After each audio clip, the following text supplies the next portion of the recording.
ఈ డిజైన్స్ చూసిన తర్వాత ఎవరికైనా మెహందీ నేర్చుకోవాలనే ఇంట్రెస్ట్ అయితే వస్తుంది. కానీ అందరికీ ఒక డౌట్ అయితే ఫస్ట్ వస్తుంది.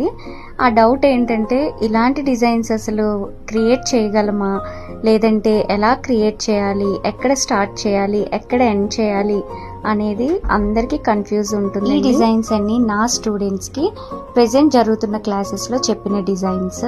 అందరూ నన్ను అడిగే క్వశ్చన్ ఏంటంటే 2000 రూపీస్కి అడ్వాన్స్డ్ డిజైన్స్ నేర్పిస్తారా, దాంట్లోనే కిట్ అంటున్నారు అని చెప్పి అందరూ క్వశ్చన్ చేస్తున్నారు. కానీ ఈ కోర్స్ అంతా ఓన్లీ 1999కే నేర్పిస్తున్నాము. దాంట్లో మీకు ఫ్రీ కిట్ కూడా ప్రొవైడ్ చేస్తున్నాము విత్ సర్టిఫికేట్ కూడా. ఎవరైతే ఆన్లైన్ క్లాసెస్ కోసం సర్చ్ చేస్తున్నారో మన ఆన్లైన్ క్లాసెస్లో జాయిన్ అవ్వండి. తప్పకుండా ఒక ప్రొఫెషనల్ మెహందీ ఆర్టిస్ట్ అయితే అవుతారు. ఇంకా లేట్ చేయకుండా స్క్రీన్ పైన కనిపిస్తున్న నెంబర్కి కాల్ చేసి మీ సీట్ని ఎన్రోల్ చేసుకోండి. ఇంకా మన పేజ్ని ఫాలో అవ్వకపోతే వెంటనే ఫాలో అయిపోండి.